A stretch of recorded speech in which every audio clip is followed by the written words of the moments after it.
ኢትዮጵያ የጂኦግራፊ እስረኛ ሆኗ ለዘላለም ትኖራለች ብሎ የሚያስብ ኢትዮጵያዊ ካለ እርሱ የሞተ ነው።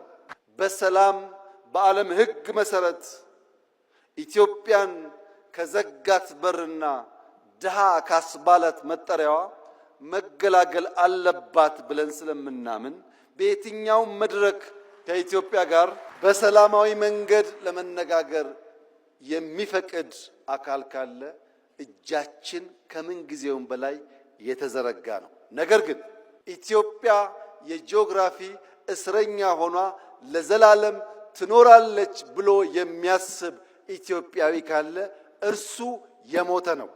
ሰላም ታስቀድማለች፣ ድህነትን ትፋለማለች፣ መውጫ መግቢያ በሯን ታበጃለች።